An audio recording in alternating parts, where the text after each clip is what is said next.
everyone. Today we have our another new episode, and we will discuss on human cloning. We have our world famous speaker, Mr. Markley. He is a media person, but human cloning is something interesting for emerging economy. We may do research on that particular area. Uh, and Mr. Mark, what you want to discuss about human cloning? I mean, the main thing with human cloning is that a lot of people are wondering about the ethics of human cloning and how that will play into the discussion because a lot of people, myself included, would love to live to 200 or 150 or all along those lines. But definitely people are wondering about the ethics of it and also the safety of it. I remember as one that was a student of history when they did the cloning of Daisy, which was the sheep, and all along those lines. And of course, there's been conversations about cloning humans as well. If you follow any form of science fiction, you know that that is a very much of a popular topic and all along those lines. But like I said, a lot of times when people are thinking about that, they are thinking of the ethics of it and also that kind of nature. So definitely there are a number of folks and folks are looking at even robots and other things and are saying that we might be are closer to human cloning than we were thinking we were and all along those lines. So that is definitely a genetic copy of yourself. That's what human cloning is all about. And the term is generally used to refer to artificial human cloning, which is the reproduction of human cells and tissue. So even when you think about stem cell research and things along those lines, which can be used to help with health and all in that space, that is an aspect of human cloning. But I know a lot of times when people are thinking about it, they're thinking about the ethics of it and all along those lines. So definitely that is a concern that I know a lot of people have had in the past and all along those lines. I think in the past you've had members of the National Human Genome Research Institute on the show, and I know that they've even got cloning fact sheets and all along those lines. And I know that I've definitely read articles where people are looking at the various pros and cons of such a project and all along those lines. So definitely they are saying that human cloning could resolve fertility issues because we do know that there are a number of people that would like to have children that aren't able to have children, and they are saying that that could be a solution. And I know that there are third world countries that are facing that as well. As a matter of fact, it's my understanding that the BBC reported in late 2018 that there was a remarkable decline in fertility rates in the developed world. In 1950, women were having an average of 4.7 children during their lifetime. 2018 to just 2.4 children per woman. And in the UK, that rate at one point was 1.7. So we know that while some of the third world countries are still having massive amounts of children being born, that isn't always the case in the Western world. And this could be a way to deal with the declining birth rates. And a lot of people are also talking, like I mentioned earlier, about how it could impact medical advancement and all in that space, because we definitely know about stem cell research, and that is something that has been controversial. It's definitely brought up in our political lanes. Some folks that are in favor of it, and some that are not in that way. And we also know that human cloning can unlock the benefits of genetic modification. So definitely there are a number of things in that space, and it could also help with those that have had major injuries and all in that way, because definitely it might even help you recover from a major injury. And of course, we know a lot of people are looking at the whole aspect of artificial legs, artificial limbs of a number of sorts, and definitely, I guess the cloning can help with that as well. And there are even some people, like I've heard about this thing called the Science X network, where they're saying that human cloning could reduce issues of socioeconomic quality. So up to 10% of children in the developed world are currently taking medications such as Ritalin to help with their poor self-control issues. And I know that I'm not a big fan of that. I know that others are not a big fan of that as well. But they're saying that maybe human cloning could allow the next generation of children to require few interventions throughout their life because they would be genetically equipped to handle the challenges which might come their way. And they might also be able to get rid of defective genes and chromosomes and all along those lines. And definitely a lot of people have talked about it, allowing great minds to continue benefiting humankind. Because, you know, we've lost some great minds in the past. I think about Stephen Hawkins, I believe is the gentleman's name, and definitely a number of others, including Albert Einstein. And just imagine what it would be like if you were able to have them continue their work even after well past their existing life that they lived in all of that way. And just imagine if Albert Einstein had been able to be around for another 100 years to work, or if George Washington Carver, a famous African American person, had been able to be around for a number of years and to continue the inventions that he was already working on, or even if Leonardo da Vinci or Van Gogh were able to continue their great artwork well into the future and all along those lines. So definitely those are some of the things that are being talked about. I've even heard it talk about how it can help with epidemics and pandemics. So imagine what could happen if we were able to help through the cloning aspect in fighting these diseases, whether it's something like what we've been going on with the coronavirus, or whether it's something like HIV and AIDS and all in that space. So there are a number of things that are the reasons that folks say are the benefits of human cloning, but there are also some negatives. There are some people that say that it might cause people to age faster instead of slower.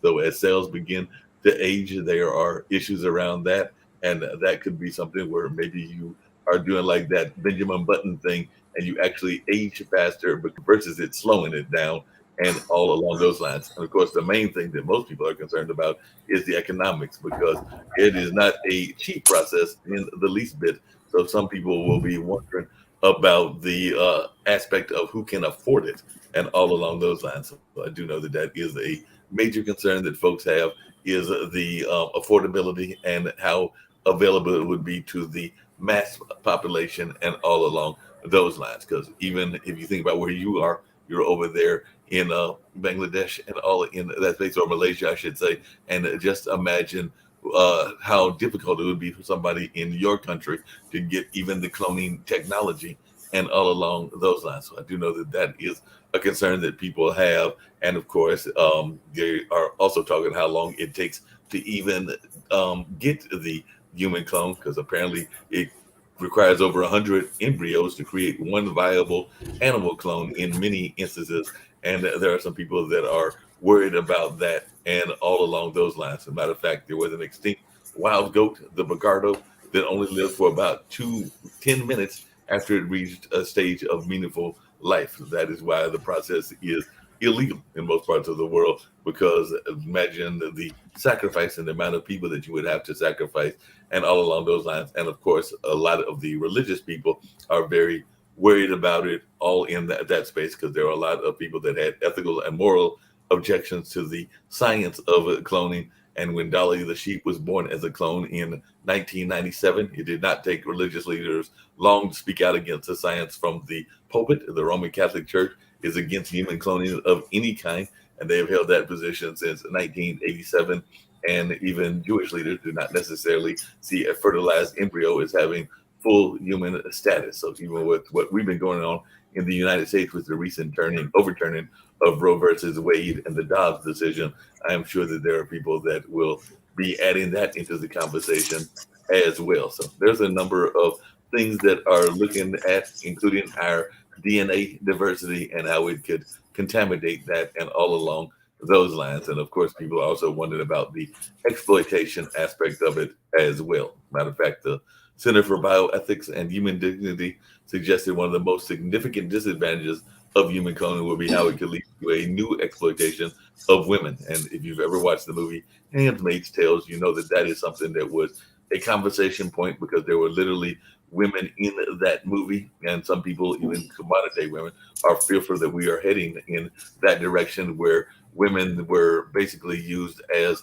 tools in order to provide babies and children to those that couldn't do it naturally or did not want to do it naturally, and all along those lines. So that was a whole conversation within that movie. But I do know that there are people that are fearful that that could happen even in modern day times and all along those lines. So that's just some of the things that I have heard about with human cloning. And even some people are wondering how it would change how we grieve and all along those lines, because if part of grieving is that you have lost a loved one and you are hoping that they are going on to a better place. But there are some people that are saying that, your thoughts, your emotions, everything can be brought into a new clone. So imagine if there was another Sharif, even after the current body that you are in had left, that have those same kind of thoughts, the same kind of reactions, and all along those lines. Would your parents grieve in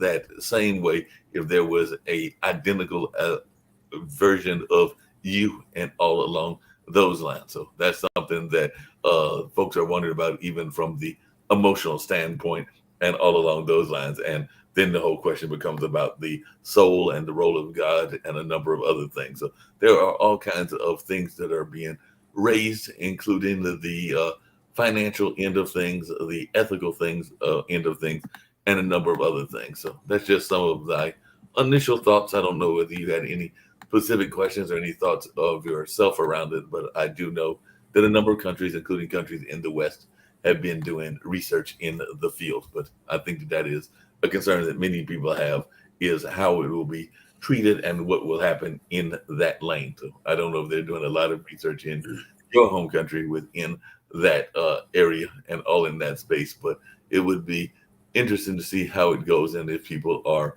even thinking that this is something that they would like to participate in and all along those lines.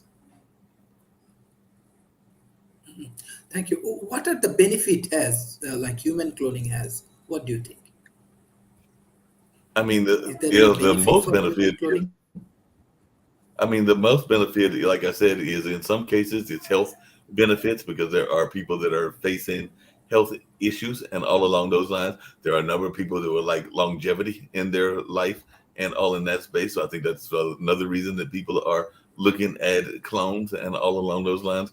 There are people that would like to, it's kind of like robots. There are people that would like to have more free time to do what they want to do recreationally and all in that space. So the clone might be able to do things of that nature. I'm afraid that there might be the canary in the coal mine kind of attitude as well with human clones, because I imagine, and this has been the topic of some science fiction movies and all along those lines, that the clones would be able to take risk because they are in some ways sacrificial and all in that space that you might not want to do yourself. And that's why I use the canary in the coal mine analogy and all in that space, because they would sometimes they would fly a canary in a coal mine to see whether the coal mine was safe and if the canary could breathe the air and all in that space. So I imagine the same thing would be that the clones could say go deeper into the ocean than what is humanly possible for most humans, and the clone might be able to go into areas of space that we always can't go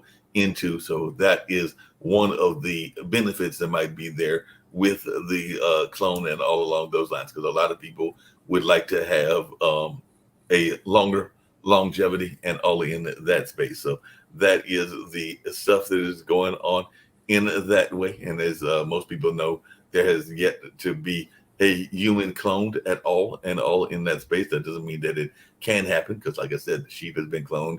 There have definitely been cells that have been cloned and a number of other things. But I also know that from a legal standpoint, you would run into all kinds of issues. And of course, you would find a lot of the churches that would be fighting you. As a matter of fact, there are more than 30 countries that have formally banned cloning for reproductive purposes. So that's one of the reasons people were thinking about cloning, is that it is a way to help with the fertility issues and reproductive issues and all along those lines. But China, England, Israel, Singapore, and Sweden don't even allow cloning for research, but they do allow cloning for research, but they disallow reproductive cloning. So, cloning because of the need for animals, and I mean, not need for animals, but the need for children and all in that space. But, the first cloned animal, as I mentioned earlier, was Dolly the sheep.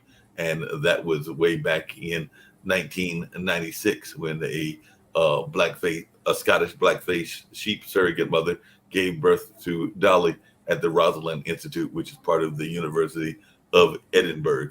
So it was cloned from a 6-year-old Dorset sheep, and the scientists analyzed her DNA at her first birthday and discovered that the telomeres at the end of her DNA strand, think eraser on a pencil head, were shorter than they should have been for her age. So as humans and animals age, these telomeres become shorter, and the average age for sheep runs between 6 to 12 years old. Dolly died when she was 6, and though she had a shortened telomere, she lived an average life and produced multiple offsprings through natural methods, but she also developed diseases in her later years as well. So, like I said before, some of the advantages that folks have been talking about are infertility, because infertility people or same sex couples could have children made from cloned cells. A lot of people are thinking about like organ replacement, a clone like in the movie, an old movie called The Allen could be a source for transplant organs or tissues, but there are ethical issues that come from that and everything, and genetic research. So cell cloning could assist scientists in gene editing and research, and definitely selective human traits after editing or removing bad genes. That cloning could lead engineered humans for specific traits. So, that was kind of the things that were being talked about even in the age of Hitler and all along those lines. So that could be scary as well, because are you saying that there are certain traits that are more desirable than other traits and all along those lines? So that could be problematic. I mean, that could be another way. If you remember that very infamous individual, he was talking about wanting a superior Aryan race and all in that space. So that is another fear that people have as well. And cloning could enhance and advance human development. So that is definitely something that people are afraid of, and definitely all along those lines. And also, what would the rights of the clone be? Would the clone have the same rights as the regular humans that weren't clones, and would they be a different class, or how would that work? And definitely, like I said, there's problems with cellular degradation when there are too many clones made from the identical embryos and all along those lines. And then the question of identity comes into the question as well. So definitely there could even be psychological distress for both the clone and society. And I know there have been a number of movies that have dealt with that as well. I want to say that Terminator X and some of those other movies dealt with cloning and the consequences of cloning in that space. So there's a number of questions that are raised with this whole notion and everything. Matter of fact, and before the pandemic, there was an article that I was reading that was saying that as of yet, scientists, like I said, have yet to clone a human being, and there are no federal laws against it in the United States. However, 7 states prohibit it altogether, and 10 states only allow it for biomedical research. So that's another question: is would it be different rules by different states? Because I mean, that's part of the conversation that is going on even now with the Dobbs decision, with what's happening with Roe versus Wade being overturned, is that some states are more determining when the baby is viable. So some people are saying that it's viable at one age limitation, and another state might say that it's viable at another age range. And of course, different states have different rules, because there might be one state that allows abortion and another state that doesn't, and they might be right next to each other. So then the question becomes, will there be varying rules from state to state, country to country, and all in that space? So I think that is a issue that a lot of people are scared about and wondering about as well. As you are media person, what the most people think about human cloning? What is their feedback? How they think, or what is your observations? I Is think there most any people. policy?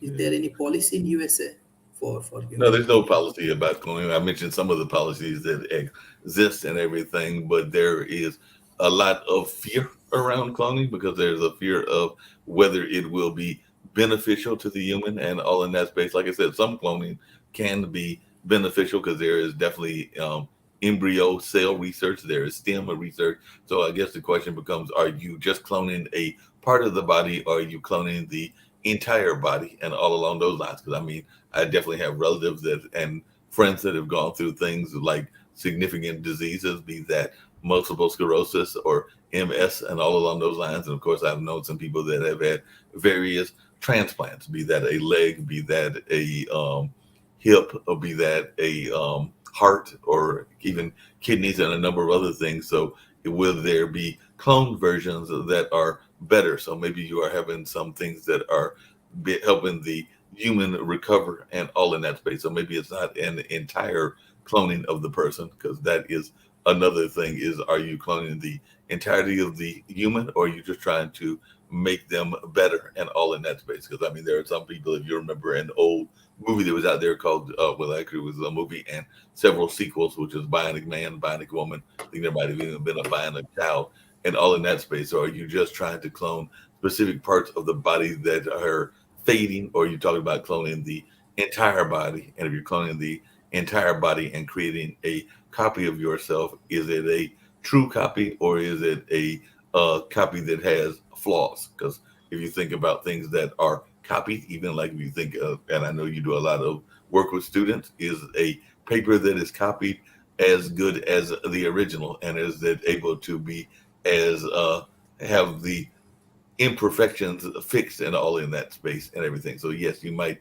fix some of the imperfections, or you might even make it worse when you are making a copy. And I think that that's something that can be said about cloning as well. I think a lot of people are concerned as to whether the cloning will be something that is beneficial to society as a whole. And then, like I said, there's a whole moral discussion, because if we believe in souls and if we believe that that is part of our life, the spiritual aspect, can you really clone the spiritual aspect of who we are? We might be able to clone the physical aspect, our body, and all in that space, but our inner workings, our emotional ties, our spiritual ties, and even our mentality. Because I mean, the brain is filled of so many cells and so many things in that space. Would it really be possible to clone all of the memories that you have put out in your life and that you have collected in your life during the duration of your life and all in that space? And like I said, then the whole question becomes, how would you even clone that aspect of it? And I don't know enough about it to know what those answers are, but I do know that that is something that media people and just people in general are wondering, is how perfect would the clone be, and would you be able to do true cloning in the sense of getting all of your identity put there in that space? But like I said, that is something that I know a lot of researchers are dealing with. Excellent. Like beside that, like what's your thoughts? It's only the religious decisions for human cloning, but or it's necessary for people. I Like mean, there you might know be, that now, yeah, yeah. yeah. I mean, like I said, in some health reasons, it might be necessary and all in that space, but I'm saying those are usually around certain aspects of your body and everything. What would be a reason? I mean, other than the safety reasons that I detailed before and everything, what would there be a reason for another Sharif to be out there? I mean, there are some people that theorize, and like I said, there is no proof of it and all along those lines, but I know some people that are more conspiracy theorist kind of folks and everything. They would argue that there might be clones that can help with the safety of world leaders and all in that space. You have some people that say that they already exist. I don't believe that and everything, but you do have some people that would argue that, you know, if you are a person that is in danger, that maybe you have a clone that, or a body double that is out there protecting you and all in that space. So we do know that there are body doubles that are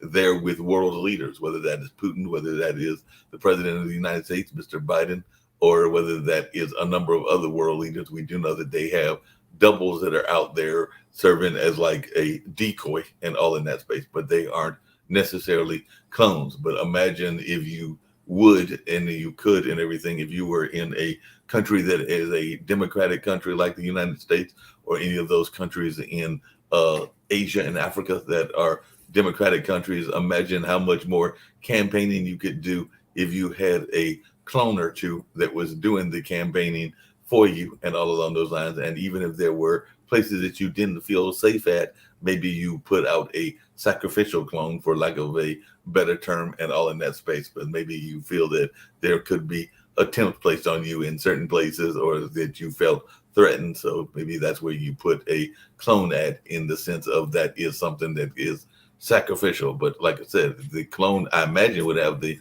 same emotions, the same feelings as everybody else. I mean, it's not quite a robot and all in that space, because, you know, a robot is a machine, whereas a clone supposedly is a actual individual and all in that space. So I imagine that if you are a true human and truly connected to your humanness, how are you going to feel about being a sacrifice and all along those lines. I mean, it'd be like being a cannon fodder, which some people think folks are doing, even in some of the wars that are being fought right now and everything. So that would be an issue as to how much rights the clone would have as well. So that's a legal issue, and I'm not a lawyer, don't even play one on TV, but that would be the question I'm sure a lot of the legal people would be asking as well, is that aspect as to how you would even deal with that. Mhm. Like, as you are media person, what is the role of global media? How they think about human cloning? What's I your mean, there perception? are there are entire science programs that deal with that. I mean, there are Western science programs that deal with cloning. Definitely, media does a decent job, not a great job, but a decent job of studying the research that is being done in these fields. I mean, I live in Durham, North Carolina. It is a research area. There are a lot of universities like Duke and UNC that are doing a lot of research in a number of scientific fields. I imagine they're doing some research, including around the ethics of cloning and all along those lines. And of course, there are pharmaceutical companies and drug companies here that are probably doing a lot of science work. I know that GlaxoSmithKline is based here, Pfizer, which helped develop one of the vaccines for COVID, has offices here. There are a number of people that have offices here as well. So they are constantly doing research. A lot of times, unfortunately, the media gets too caught up in the sensational and some of those things that are going on in that space, meaning the latest crime and the latest sensational items, that I don't know that the media does enough job of covering what is happening in science. But there are networks like PBS, the Public Broadcast Service, and even other independent networks that are actually trying to do more research on what is being studied in this lane and having conversations about what is being studied in this lane as well. But we do need to have greater conversations and greater awareness in that space. So definitely that is something that the media can do more of, is having conversations with leaders in the field that can have more in-depth notions about what is happening and how we can deal with these issues, whether they are ethical issues or whether they are just issues of science as well. But unfortunately, the media doesn't always cover that, even though most television stations that I know and most newspapers that I know have a science reporter or people that are studying in that field. So they do have people that are dedicated to the coverage of what has happened in the scientific world, but not as much as probably should be, because I don't think any of the local networks have a designated science reporter. They may have some reporters that have an interest in it, but they may not have a designated science reporter, whereas a lot of the newspapers and a lot of even magazines have specific targets that are geared toward that field. Like there are even scientific magazines that are out there that are specifically geared toward what has happened in the scientific world. National Geographic comes to mind. I think Science News is another one, but there are magazines that are dedicated to the coverage of that, even from a layman's perspective as well. So we need more of that, just so people have a greater understanding of what is going. I don't even think the school systems, and I do have two nephews that are 14 and 15. I don't even know that they are studying that as much as they probably could, because there are a lot of times they're studying basic biology and basic facts and all in that space. So it would be interesting to find out, even if the medical schools, because we have two primary medical schools here, Duke and UNC, if this is a field that they're doing a lot of research on. And I don't know the answer. Next time I run into one of those science students or a science professor, I'll make it a point to ask them how much research they are doing in the field of cloning. And maybe I'll even look it up and see what kind of work Duke or UNC or East Carolina are doing in that lane. But yeah, that is something that we got to do more of, is the coverage of it, and also having a better understanding of how it works and all along those lines. But like I said, I'm gonna type in cloning in UNC and see if anything is going on in that space and all along those lines, and what is going on in that space. But yeah, this is very interesting. Apparently, UNC has a President's Council on Bioethics. So apparently, they do have some work on that, and they're saying that cloning is related to stem cell research, and that both procedures deal with human embryos, and the human embryos in both cases are destroyed when the stem cells are enacted in cloning for biomedical research, as well as in embryonic stem cell research, scientists extract cells from the embryo in order to use those stem cells for research purposes. And I want to say that's one of the conversations that came up in the abortion debate, because some people are wondering, after the baby is aborted, are some of the abortion clinics then turning the material from the aborted fetus over to some of these labs and all along those lines. I want to say that that was a whole another conversation that has been out there for a while. Is the nature of where the embryos are coming from and whether they are voluntarily provided or not provided in that sense and everything. But maybe one of these times we'll reach out. I'm seeing that there was an article by Sophia M. Kolamanian. She is a person that apparently is connected to UNC, and maybe I can find a way to reach out to her. But she had a whole discussion about the cloning debate. Actually, she's out of Cambridge, Massachusetts, it looks like. But it looks like in her mind, the cloning debate, like the debate surrounding the introduction of many of the new genetic technologies, often reflects the proposition that if scientists can do something, it should be done.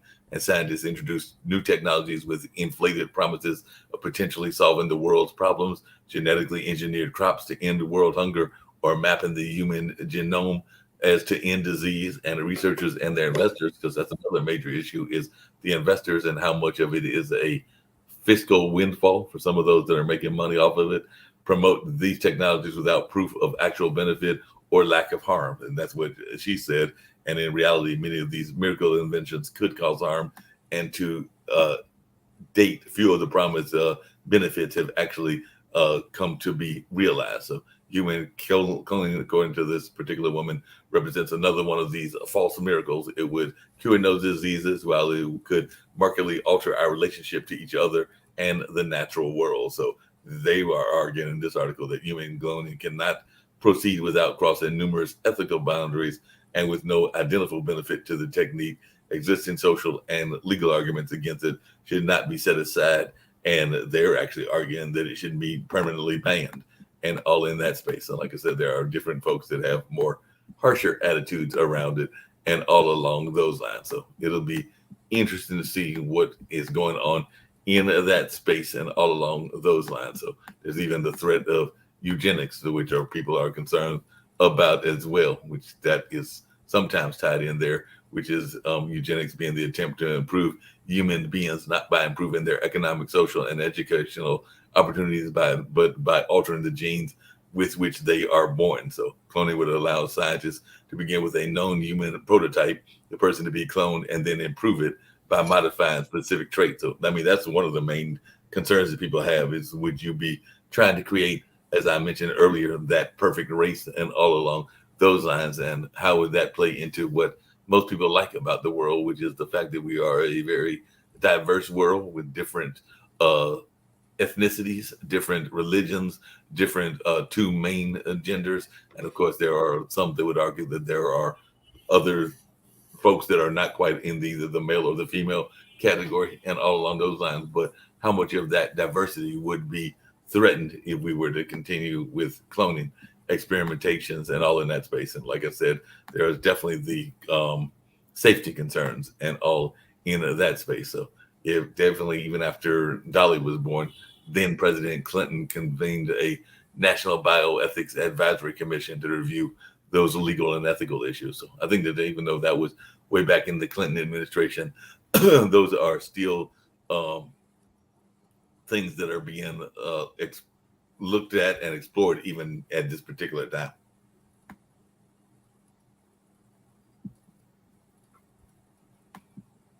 Yeah. Dr. Trees? Mm-hmm. Yes, Mr. Markley. Yeah. So, yeah. Can you hear me? I can hear you. Mr. Mark, can you hear me? Yes, I hear you. Yeah. I hear Mr. you. Markley, how we can do develop a better strategy for human development, how we can utilize this robotic engineering, AI, and the cloning engineering for this genetics engineering for this human progressions. How does it work, and what kind of benefit we have? I mean, the main thing, whether it's cloning or whether it's a number of other things, is to have the conversations not just with the quote unquote first world nations, but also make sure that the other nations, be that second or third world nations, are involved as well. Because, like I said, you don't want to create an environment that looks like the some of the spaceships that we have seen in science fiction novels, where it is too much of a Anglo or European version of what is going on, and that we are making sure that whatever we're doing, that we are doing it one ethically and doing it in a correct way and all in that space, but also making sure that we are being inclusive and all in that space. So, like I said, I know that there is research being done in your country, like there is being research done in other parts of the world as well. So, whether it is somebody at Yale and Harvard, or whether that's somebody at USC or even Oxford over there in England, I'm hoping that they are continuing to have dialogues with people in your country and other countries in the other developing nations, so that they are part of the discussion and not just being left out of the discussion as well. I imagine that there is work being done in this field in some of those advanced nations, even on the African countries and all in that space.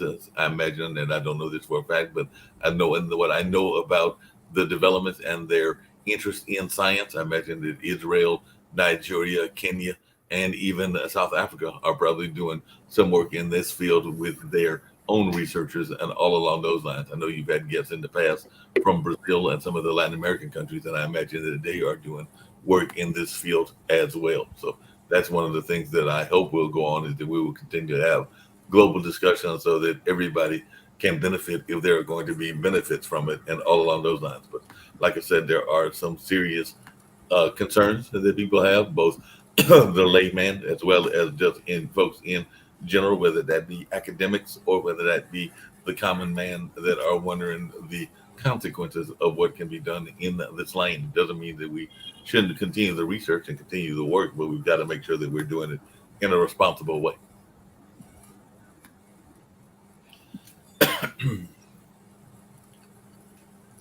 Yeah, great. Like media is very important for this particular issue, especially creating awareness. So how media can play a role for creating awareness for the good things of cloning, good things of robotics engineering, artificial intelligence, because people are very much scared about these things. How we can build up a better ecosystem for that particular area. I mean, the main thing, like you said, is for media to point out both the good and the bad. But while there are positive things that are happening, and reveal what those positive things are, I hope that most of the scientists are also being honest with the public and at least letting folks know what is going on in this conversation. But that is part of the responsibility of media, is to make sure, one, that we are hearing the various stories and what some of these great folks are doing in the labs. I mean, that is one of my frustrations with the media, and particularly even our local media. I just mentioned that we've got some great research facilities here and all in that space, but even our local media doesn't cover a lot of what they are doing unless it is something that is a pressing need. They started covering what was going on at Pfizer when Pfizer started developing the vaccine for the pandemic and all along those lines. And they started covering some of the other labs that were working in that field as well. But I know for a fact, because I've got friends that are in that lane, including some clinical research scientists and everything, that they are doing amazing work on a regular basis. But whether it is here or whether it is in Malaysia or whether it is in Brazil or whether it is in Germany, when was the last time you turned on your TV and heard a discussion around cloning or anything scientific for that matter? And all along those lines, my dad is a avid science fan. The grandfather to the biology building at Central was named after him, and he did a little work in the field of biology well around the time that I was born, because I think he passed away my first year of life and all in that space. But I do know that he was so well known that he's actually got the biology building at Central named after him and all along those lines. And I know that that's part of the reason of my dad's interest in science, even though he is a artist and was a media professor and all in that space. But I know that he definitely has a love and admiration for science and just scientists in general and all in that space. But, you know, there's a lot of conversation around science when it comes to science fiction, and some science fiction is based on science reality, but how much of the actual conversations in the news media are we actually having, and all along those lines. So I don't know, and I can't remember if you have any kids or anything along that space, but if I was to ask my two nephews about cloning or whether that is something they are concerned about, they may give me a science fiction reference or something like that, but I don't know that they would have a lot of facts and figures to go with it, because I don't think our schools are teaching about it, and that's here in the West. So if our schools aren't teaching about it in the West, I doubt very seriously the schools in Brazil, Malaysia, and other places are teaching it as well. So this is something that we need to have more of, is more conversations, so that people have a greater understanding of the importance of science in life, whether that is new technology or whether that is very controversial topics like human cloning or a number of other things, because there are some issues that can be raised in that lane as well. It'd be very interesting, and I don't know if you invited him or not, if even the guy that was into kind of the religious and ethical stuff. I know one of them was from North Carolina, and the other gentleman whose name is slipping me and everything, but they were very much in those science ethic lanes, and I've been on shows with them, with you before and everything. So it'd be interesting to hear what they think about the ethics of cloning and all in that space, because you have definitely had some cloning discussions and all in that space. I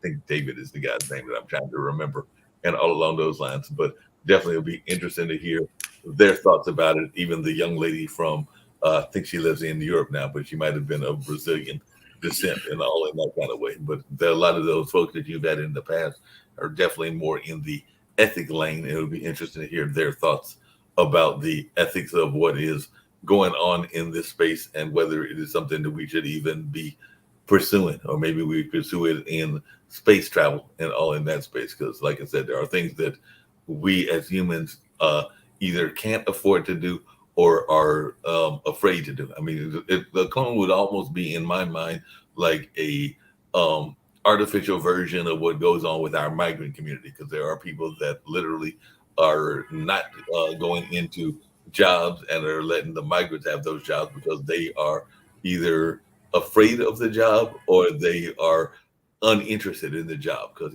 farm work is very hard labor. So that is part of the reason that a lot of migrants are able to do that work from Mexico and other Central and Latin American countries. Because if you ask the average person from Dallas, because that's near the Mexican border, or if you ask the average person even here in North Carolina, because we've got a decent amount of migrant workers as well, who want to do the farm work, and most of them would probably tell you no if they are the young people, and they are being completely honest, because it is low paying work and it is a very hard work and everything. So in that sense, is that where the clones come in and everything? So do the clones wind up doing some of the things that we either don't want to do or are afraid to do? And that's why I used there earlier in this conversation the canary in the coal mill kind of analogy, because that is literally why they sent canaries down there, because they knew that if the canary didn't fly back, then humans didn't need to go down there either, because the canary probably died when it was down there of sulfur or some of the other things that are in that area and all along those lines. So it was a controlled experiment, but at the sacrifice Thank you. of the canary. Yeah, no problem. Thank you. This is excellent discussion. Excellent discussions. I request all of our audience, please share our content as much as possible. And Mr. Markley, I want to team up with you because we need to create awareness. Maybe you can promote our World Talent Economy Forum in USA, in your network. I can promote your projects in Bangladesh, in India. And we have 2.5 billion people in 3 hours of air journey. So we have a huge population. So your country also have a lot of knowledge, a lot of good things. We can help each other, and we can understand modern science, modern engineering and technology. And by this way, we can enhance the capacity of human professions. Last night, I do projects with university grant commissions for leadership development as well as your US embassy. They are fantastic. America doing excellent job for Bangladesh. They're bringing 50 leaders from Bangladesh to train in USA and develop develop their leadership skills. As a academicians, I am also supporting these projects and I'm also training these people. So I believe the more we get support from the global community, we can enhance the capacity and we can work for each other and we can help each other and we can grow together. Thank you. This is excellent sessions, and thank you for your contribution in a short period of time. You are excellent man. You are not only good journalist, you are also a good human for us and a good friend for Bangladesh. Thank you. Bye bye and take care. No problem. Take it easy.